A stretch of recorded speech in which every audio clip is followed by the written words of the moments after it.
Have you been looking for that one book that just really draws you in and you just can't do anything else because you have to find out what happens next?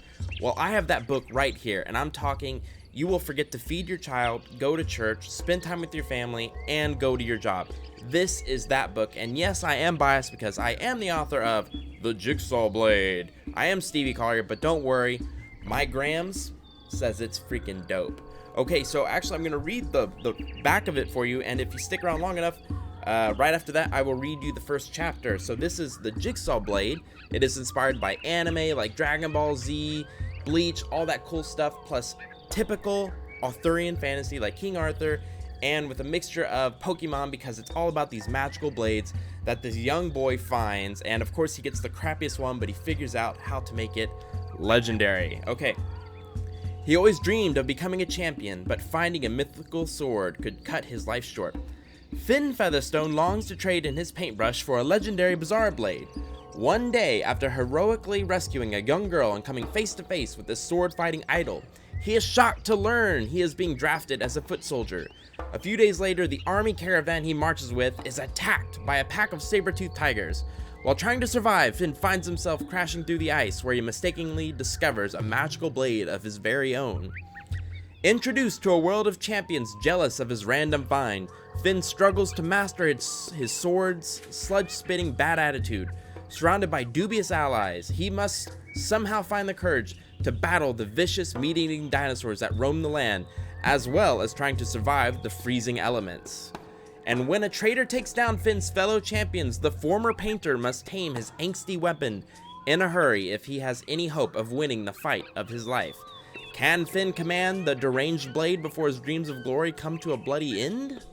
The Jigsaw Blade is the first book in the refreshingly unique Bizarre Blade Sword and Sorcery fantasy series. Guys, if you like bizarre stuff, I mean, I don't know anyone who writes like I do. It could be taken good or bad. I just think it's hilarious, it's weird, and it's unique. So that is why I guarantee that if you buy this book, you will become addicted to it, especially if you like comedy, blood, action, and good puns. Okay, so let's get into chapter 1.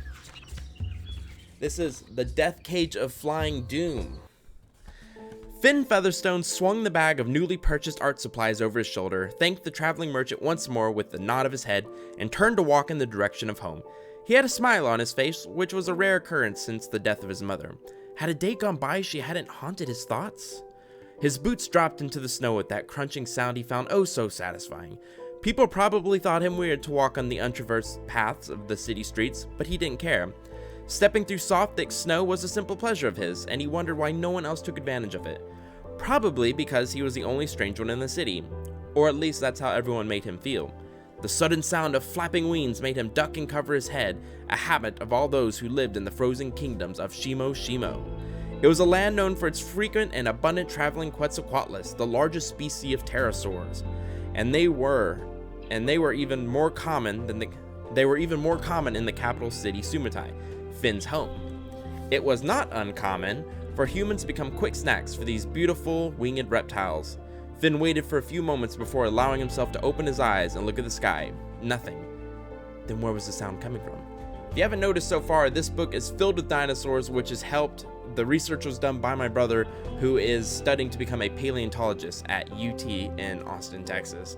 So, a little bit of extra weirdness in there too. It's freaking awesome. Finn waited a few moments before allowing himself to open his eyes. Where were they coming from? Oh no, please, no, Finn whispered to himself as he looked down the icy street that headed to his home. Ahead of him was a crowd of people growing not only in number but also in excitement. He could picture them surrounding the Death Cage of Flying Doom, which had a more official name, but Finn preferred to call it what it was, as they observed the unlucky souls who had been sentenced to death by Pterodactyl, which was one of the more violent species of pterosaurs. Wait, I messed up. Sure, more of those prisoners probably deserved what they had coming to them, but what a way to go! Death by pterodactyl must have been the worst death ever because, well, it wasn't quick.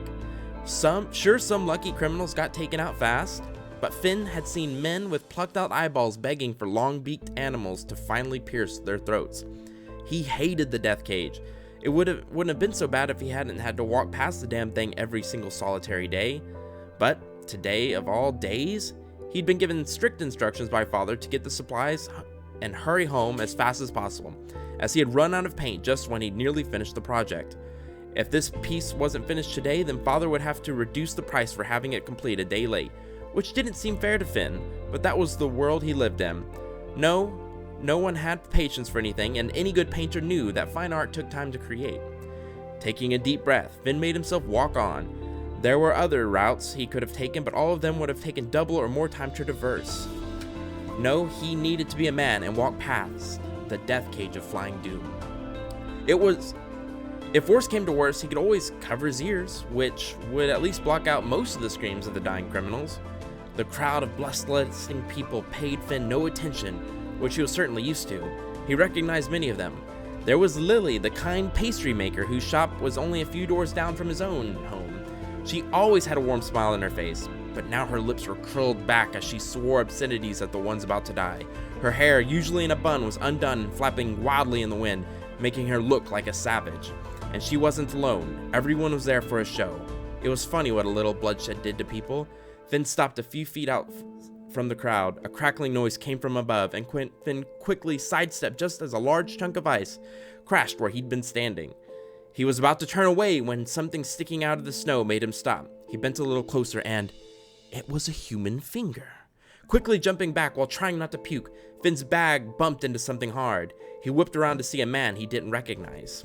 The stranger towered over Finn and didn't even bother to look down at him. He had long ghost white hair, which didn't even compare to the whiteness of his skin. A black bandana covered one eye while the other, blood red and unblinking, stared at the cage. He said nothing and was so still that Finn thought he might actually have been frozen. Stranger still, he was wearing practically nothing, just a white fur cape and trousers with nothing to keep his hands or chest warm. Who was he? Where did he come from? Nothing. Noticing that Finn was staring, the tall man looked down at him, bore his teeth, and hissed. Sorry about that, mister, Finn squeaked. I'll just be going now. Finn walked quickly around the albino, making sure to keep his head down. He could feel his heart beating fast in his chest. Could he go one day without getting in trouble? He was just about to make it to the end of the crowd. He could see the whiteness of the road ahead and the surrounding homes built on stilts. He focused on them, trying his best to not look at the cage. But he knew he would. He always looked. From what he could see between the people as he passed, Finn was able to make out 4 men and 2 women, all on their bellies and trying to remain as still as possible. This was always the best tactic, but it never worked for very long. The pterodactyls used for the execution were purposely starved, and it wouldn't be long before they would be taking small excruciating nibbles from their prey. As for the cage itself, I'm going to skip that. It's a metal cage. Turning his head away, Finn cursed himself for this terrible compulsion of his. Why did he always have to look? It never made him feel better. It was this damn superstitious side of him. It told him that if he didn't look, then he would have a bad day, or worse, he would end up in the cage himself. When his feet hit the snow at the far end of the crowd, Finn let out a sigh of relief. He was in the clear. He bent low and readied himself to run when a sudden change in the cries of the people made him turn around. The faces of the people were twisted in horror rather than bloodthirsty glee. Finn followed their gaze, and it took him a few seconds to find what he was looking at. He gasped. A little girl, her skin covered in dirt and her clothes riddled with holes, climbed the side of the cage. She had brown hair, which explained her poor hygiene. Brown-haired people were the lowest totem of the hierarchy.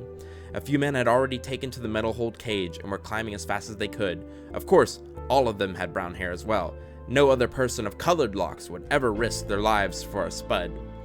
To make things worse, the entrance for the pterosaurs, a trapdoor situated at the bottom of the cage, had been opened by an unseen hand. The violent and incredibly loud flapping of wings drowned out the noise of the crowd. A flock of desperate pterodactyls pushed themselves through the tiny hole in the ground and took flight inside the cage. Some, however, remained on the ground, stretching their wings while they stepped on the backs of cowering and whimpering criminals. The skin of the reptiles glistened with the redness of fresh blood, most likely that of each other, of the mixture from the starvation of and close proximity which led to cannibalism. There was a reason why there was such a high turnover of these animals. It wasn't because they weren't fed, it was because they killed each other while stored in the pit. Only the survival of the fittest ever made it out of the hole. Finn's heart was really racing now. He could easily continue ahead. He could run as fast as he could and make it to home in just 5 minutes. But that was the thing. He was fast and he was light. His heart told him that it was he who should have been climbing the side of the cage. He could reach the girl. He knew he could. But his brain told him he was a fool. His brain told him it was certain death if he tried something so crazy. So then, why did he drop the bag of supplies? Why were his legs carrying him to the death cage of flying doom? Guys, that's not the full chapter of chapter 1. I'm pretty sure you can read the rest of chapter 1 on Amazon. You can find it down below. If you think I did a good reading, which you probably didn't, you have to hear Kevin Kemp's audiobook. It is produced by Podium. So if you go to the link below, you can check out my ebook, which is only 99 cents. So definitely take a chance on it. And you can also pick up the audiobook for a credit. It's done by the awesome Kevin Kemp and produced by Podium. And seriously, the book is good. This guy made it excellent. I love, it's like hearing a movie in your head. It's so wonderful. Guys, I'm Stevie Collier. Thank you so much. Again, that is the Jigsaw Blade. It is anime, action, classical fantasy, and dinosaurs all mixed together, plus with my own sick form of crude humor and lots of puns. And I apologize ahead of time for those awful puns. Thank you so much for giving me a chance.